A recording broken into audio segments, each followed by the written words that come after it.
अस्सलाम वालेकुम dear students, daily English learning में आप लोगों को खुश आमदीद। होप सो आप सब ठीक ठाक होंगे।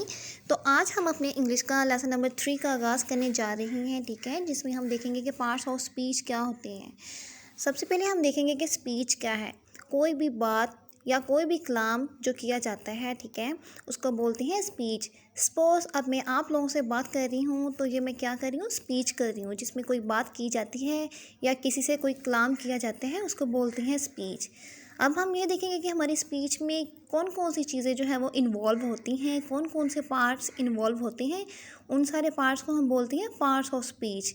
बेसिकली हमारे पास पार्ट्स ऑफ स्पीच जो है वो 8 होते हैं, जिनके नेम है noun, pronoun, adjective, verb, adverb, preposition, conjunction and the last one is interjection. अब हम वन बाय वन इन सबको देखेंगे जी। तो फर्स्ट नंबर पे हमारे पास है नाउन। नाउन की डेफिनेशन है a noun is a naming word, यानी कि कोई भी हमारे पास पर्सन हो सकता है, प्लेस हो सकती है, ठीक है, थिंग्स हो सकती हैं, एनिमल, किसी भी चीज़ का मतलब के नाम हो सकता है। हमें पता है कि हमारे इर्द गिर्द जितनी भी चीज़ें पाई जाती हैं सब के नाम होते हैं, ठीक है। तो नाउन की डेफिनेशन ही यही है कि noun is the name of a person, place और थिंग्स इज़ कॉल्ड नाउन, यानी कि किसी भी चीज़ का, पर्सन का या एनिमल्स का जो है वो नेम हो सकता है। हर वो चीज़ जो नाम रखती है वो नाउन कहलाती है जी। तो सेकंड नंबर पे हमारे पास है प्रोनाउन। प्रोनाउन की डेफिनेशन है a pronoun is a word that is used instead of a noun और अ नाउन फ्रेज, यानी कि प्रोनाउन हमारे पास वो होता है जो नाउन की जगह पे इस्तेमाल होता है, ठीक है, जो नाउन की जगह पे यूज़ होता है उसको हम बोलते हैं प्रोनाउन। अब आप इसकी एग्जांपल देखें। सेंटेंस हमारे पास है अफान इज़ गोइंग टू बाज़ार, ठीक है। अब इस सेंटेंस में हमारे पास जो अफान है वो क्या है, नाउन। दूसरा सेंटेंस हमारे पास है ही इज़ गोइंग टू बाज़ार।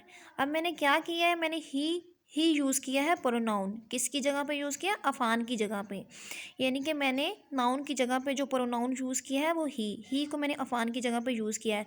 तो ही इस सेंटेंस में हमारे पास क्या है, प्रोनाउन, जो कि नाउन की जगह पे इस्तेमाल हुआ है अफान की जगह पे।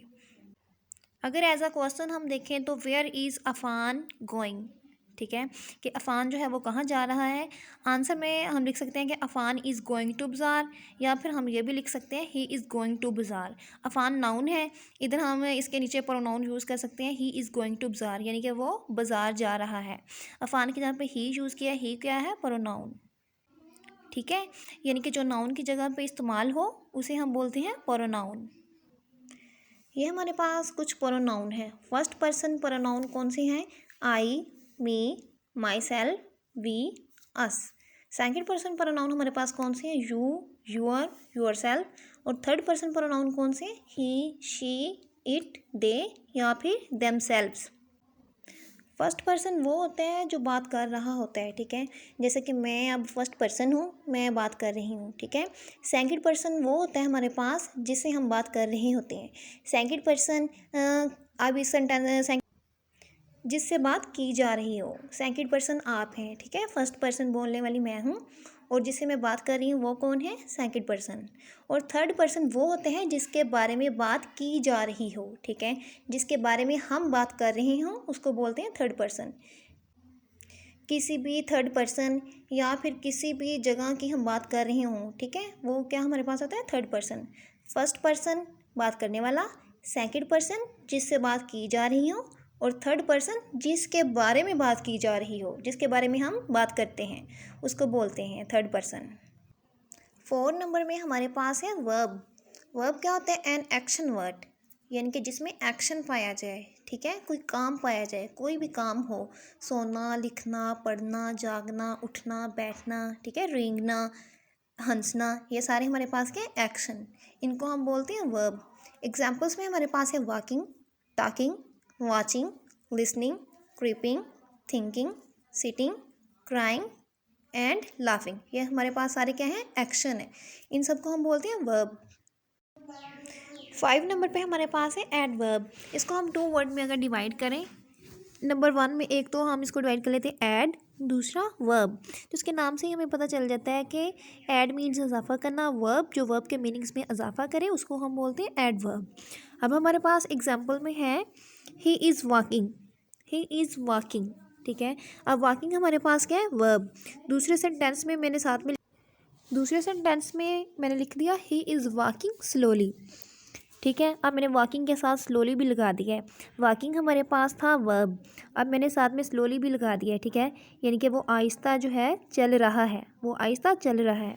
पहले सेंटेंस में हमें ये नहीं पता था कि वो कैसे चल रहा है, ठीक है। अब दूसरे सेंटेंस में मैंने ही इज़ वॉकिंग स्लोली, यानी कि वो आहिस्ता चल रहा है। अब मैंने वॉकिंग वर्ब है, साथ में इसके स्लोली ऐड कर दिया है। ये जो मैंने स्लोली ऐड किया है ये क्या है, एड वर्ब। ये वर्ब के मीनिंग्स में इजाफा कर रहा है, ठीक है। 6 नंबर में हमारे पास है प्रपोजिशन।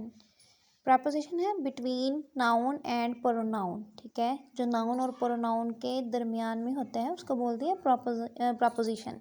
इसकी एग्जांपल्स हमारे पास हैं, the book is on the table. अब इस सेंटेंस में हमारे पास बुक भी नाउन है और टेबल भी नाउन है, ठीक है। इन दोनों के सेंटर में जो ऑन यूज़ हो रहा है, ये ऑन हमारे पास क्या है, प्रपोजिशन। अगर इस सेंटेंस में हमारे पास ऑन ना होता तो हमें नहीं पता था कि बुक जो है वो कहाँ पे है, ठीक है। ऊपर है, नीचे है, दाएं है, बाएं है, हमें नहीं पता होना था कि बुक जो है वो कहाँ पे है, ठीक है। ऑन हमें ये बता रहा है कि जो किताब है वो मेज़ के ऊपर है। तो ऑन इस सेंटेंस में हमारे पास क्या है, प्रपोजिशन।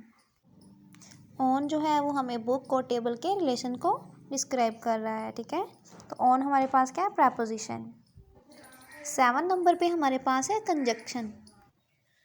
कंजक्शन की डेफिनेशन है, these are the words which are use to join sentences, phrases are words together. यानी कि कंजक्शन हमारे पास वो होता है जो दो सेंटेंसेस को या फिर दो वर्ड्स को आपस में क्या करते हैं, मिलाते हैं, ज्वाइन करते हैं, ठीक है। अब नीचे एग्जांपल्स में हमारे पास सेंटेंस है, आई एम गोइंग टू बाज़ार but I will be back soon. अब इसमें आई एम गोइंग टू बाज़ार हमारे पास एक सेंटेंस है, I will be back soon हमारे पास दूसरा सेंटेंस है। फर्स्ट सेंटेंस को सेकंड सेंटेंस के साथ जो ज्वाइन करने के लिए, मिलाने के लिए जो वर्ड यूज़ हो रहा है वो हमारे पास है बट। इस सेंटेंस में अब हमारे पास बट क्या है, कंजक्शन, जो कि दोनों सेंटेंस को आपस में क्या कर रहा है, ज्वाइन कर रहा है। कंजक्शन के एग्जाम्पल्स हमारे पास है बट, बिकॉज, बिफोर, आफ्टर, ये सारे हमारे पास क्या है, कंजक्शन। 8 नंबर पे हमारे पास है इंटरजेक्शन।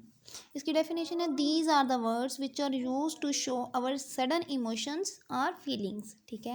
यानी कि इंटरजेक्शन वो है जो हमारी सडन फीलिंग्स को डिस्क्राइब करता है, ठीक है।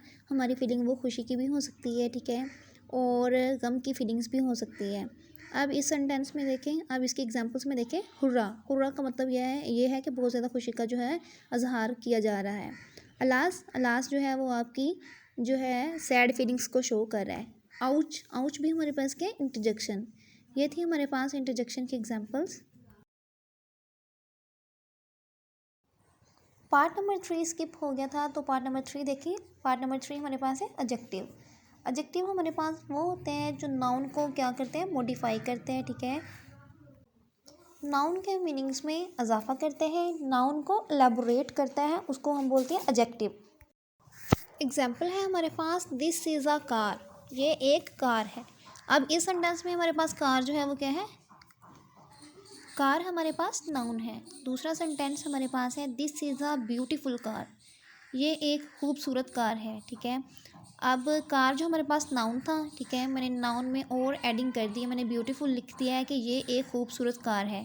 पहले सेंटेंस में जस्ट ये बताया था कि ये एक कार है, दूसरे में मैंने ये लिख दिया कि this is a beautiful car, ये एक खूबसूरत कार है, ठीक है। कार से पहले जो मैंने ब्यूटीफुल यूज़ किया है वो हमारे पास क्या है, एडजेक्टिव, ठीक है। पहले सेंटेंस में जस्ट ये था कि ये एक कार है, दूसरे सेंटेंस में ये है कि ये एक खूबसूरत कार है, ठीक है। अब कार जो हमारे पास नाउन है, ठीक है, मैंने ब्यूटीफुल को यूज़ किया है, एडजेक्टिव को यूज़ किया है, तो कार को मैंने मज़ीद एलैबोरेट कर दिया, नाउन को एलैबोरेट कर दिया, ठीक है, नाउन के मीनिंग्स को एलैबोरेट कर दिया, इसमें इजाफा कर दिया है ब्यूटीफुल को ऐड करके। एडजेक्टिव बेसिकली होते ही ये है कि जो नाउन को एलैबोरेट करें। अब हमारे पास एडजेक्टिव की 3 डिग्रीज होती हैं, पॉजिटिव, कंपैरेटिव और सुपरलेटिव। फर्स्ट डिग्री हमारे पास पॉजिटिव होती है जिसमें हम सिंपल बिग यूज़ कर सकते हैं, ठीक है। दूसरे नंबर पे हमारे पास है कंपैरेटिव। कंपैरेटिव नाम से ही हमें पता चल रहा है कि कंपैरेटिव जिसमें हम दो चीज़ों का कंपैरिजन करते हैं, ठीक है। इसके लिए हम क्या यूज़ करते हैं, बिगर। और तीसरे नंबर पे हमारे पास है सुपरलेटिव। सुपरलेटिव का मतलब होता है बहुत बड़ा, ठीक है, जिसके लिए हम यूज़ करते हैं बिगेस्ट। सुपरलेटिव डिग्री को हम तब यूज़ करते हैं जब हमने विनर को अनाउंस करना होता है, ठीक है, तब हम सुपरलेटिव डिग्री जो यूज़ करते हैं। अब फर्स्ट नंबर पे हमारे पास देखिए पॉजिटिव है, पॉजिटिव में हमारे पास क्या है, वाइट बॉक्स। तो हम यहाँ पे लिख सकते हैं कि white box is a big. Second number पे हमारे पास ब्लैक बॉक्स है, ठीक है, हमने कंपैरेटिव डिग्री में ब्लैक बॉक्स को देखना है, तो हाँ इसका कंपैरिजन किसके साथ है, वाइट के साथ। तो हम यहाँ पे लिख सकते हैं black box is bigger than white box. Third number पे हमारे पास है सुपरलेटिव। इसके एग्जांपल्स में हमारे पास है ब्राउन बॉक्स। तो हम यहाँ पे लिखेंगे brown box is biggest from black and white box. ये थी हमारे पास सुपरलेटिव डिग्री। लेसन नंबर 3 हमारे पास कंप्लीट हो गया, जिसमें आज हमने डिस्कस किए थे parts of speech. Hope so आपको अच्छे से समझ आ गया होगा। इंशाल्लाह हम नेक्स्ट अपना 4 लेसन देखेंगे। प्लीज़ डियर फ्रेंड्स मेरे चैनल को लाइक कीजिएगा, सब्सक्राइब कीजिएगा। Thanks for watching. अल्लाह हाफिज़।